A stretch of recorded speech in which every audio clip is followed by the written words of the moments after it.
Një studente e re vetëm 19 vjeçe marrëdhëhet me një biznismen të moshuar, por ajo që bëri ky burr i moshuar, natën e parë të martesës e bëri atë të dridhej nga tmerri.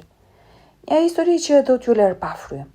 Të dashur shikues, para se të vazhdojmë, shkruani në komente se nga jeni. Ne jemi vërtet të interesuar të dimë se nga cili qytet jeni. Shijojeni shikimin. Ajo ishte vetëm 19 vjeçe kur gjithçka ndryshoi. Stella lindi dhe u rit në jug të Italisë, në një fshat piktoresk, mes vreshtave ku koha kalonte ngadalë dhe jeta dukej e parashikueshme. Familja e saj kishte në pronësi një vreshtari të vogël për breza, por kohët kishin ndryshuar, borxhet, thatësira, konkurenca, të gjitha njëherësh. Shtëpia e tyre ishte gati tu merrej dhe atëherë babai i saj e vuri para një zgjedhje të pamundur. Ky është shansi i vetëm për të shpëtuar gjithçka, tha i qetë pa ngritur kokën. Stella nuk i kuptoi menjëherë, por kur erdhi avokati, gjithçka u bë e qartë. Investitori i pasur ndërkombëtar Viktor Marseli ofroi një zgjidhje të mbulonte të gjitha borxhet, të shpëtonte biznesin dhe madje të siguronte një të ardhme të qëndrueshme për familjen. Në këmbim, martesë me Stellën. Jo një propozim romantik, jo një bashkim zemrësh, por një kontratë. Viktori ishte 77 vjeç. Ai zotronte një korporat nga logjistika te inteligjenca artificiale dhe ishte një nga 3 biznismenët më me ndikim në Azinë Juglindore.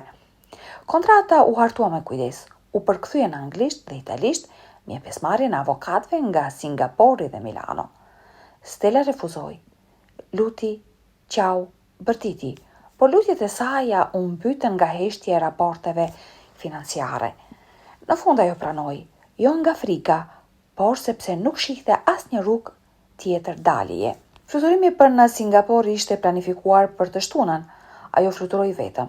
Takimi ishte luksos, një shofer personal, një hotel luksos, vëmendje, por e gjithë kjo nuk dukej si kujdes, por një prodhim teatror. Mbrëmjen para ceremonisë, asaj i than, ai me të vërtet me si pret të takoj. Dhe në ato moment, zemra ime u ndrodh.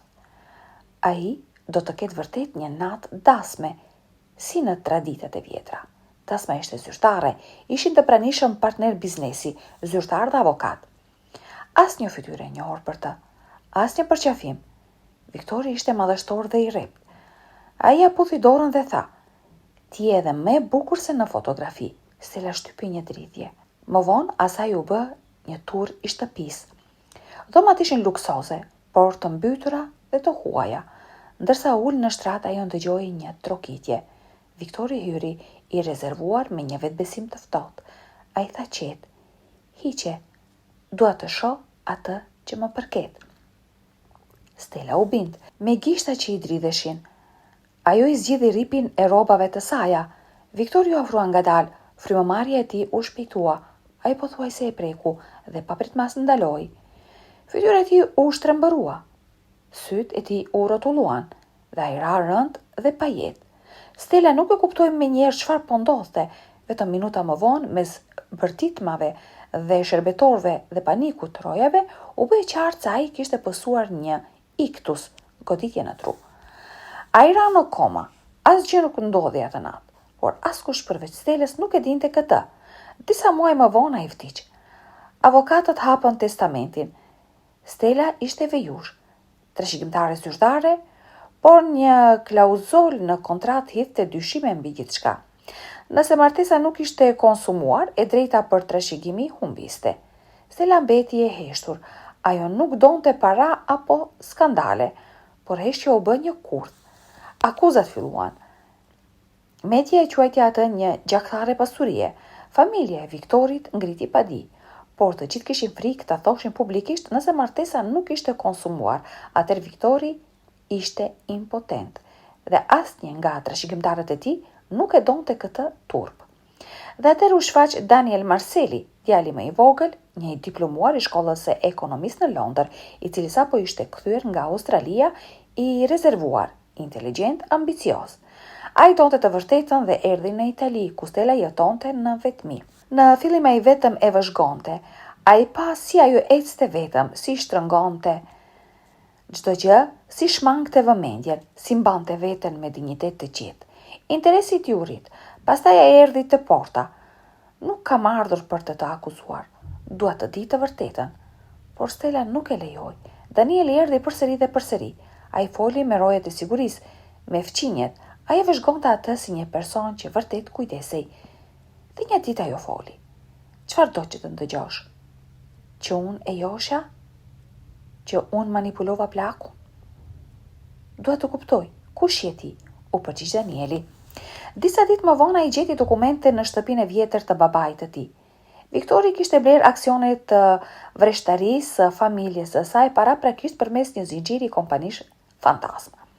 Ai kryei vetë situatën e falimentimit për të ofruar shpëtim. Nuk ishte një akt mirësie, ai ishte plani. Danieli erdhi përsëri te Stella dhe tha: "Më fal për atë që mendova."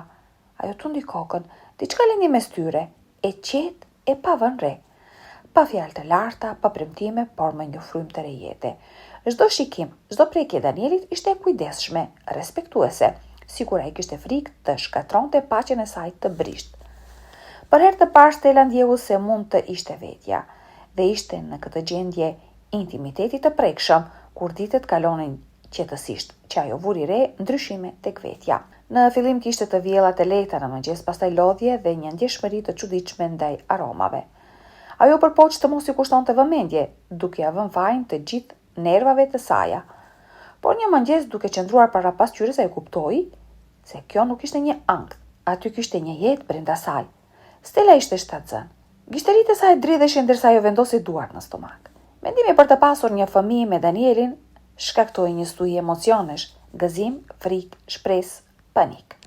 Por ankthi më i fuqishëm ishte se sipas kushteve të kontratës së martesës, nëse ajo mbeti shtatzën brenda një viti nga vdekja e Viktorit, ajo do të humbiste gjithçka.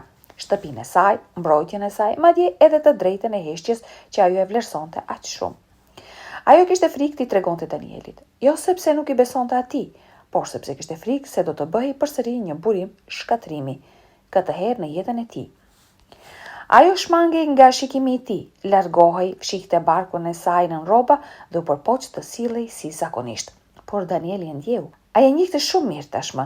Një natë kur ai u kthye dhe e gjeti ato ulur në errësirë në verandë, ai thjesht u ul pranë saj dhe pyeti qetë: "Ke frikë të më tregosh?" Stella e heshti për një kohë të gjatë dhe pastaj pëshpëriti: "Jam shtatzën." Ai nuk tha asnjë fjalë, ai thjesht e përqafoi fort, me aq forcë, sikur donte të mbronte jo vetëm atë, por edhe jetën që sapo po fillonte. "Do t'ja dalim," tha ai.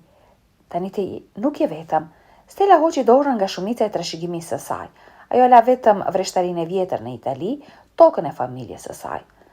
Ato martuan në një fshat të vogël, asnjë kamer, asnjë i ftuar, vetëm ata. "Unë të zgjedh ty, as si një vejush e as si trashëgimtare, por si një grua me të cilën dua të filloj nga e para," tha Danieli. "Unë jam e jotja," me zgjedhje u përgjigj Stella. Kjo histori është një rrëfim i fuqishëm për fatin, dashurinë e papritur dhe zgjedhjet e vështira. A tregon ajo se fati mund të ketë plane të ndryshme nga ato që ne mendojmë dhe se dashuria e vërtet mund të lulëzoj edhe në rrethana të paimagjinueshme? Çfarë mendoni ju për vendimin e Stellës për të martuar me Viktorin dhe më pas zgjedhjen e saj me Danielin? A do të kishit vepruar ndryshe? Ndajeni mendimet tuaja në koment më poshtë. Dhe nëse ju pëlqeu kjo video, atëherë pëlqeni dhe abonojeni në kanalin ton. Ju faleminderit.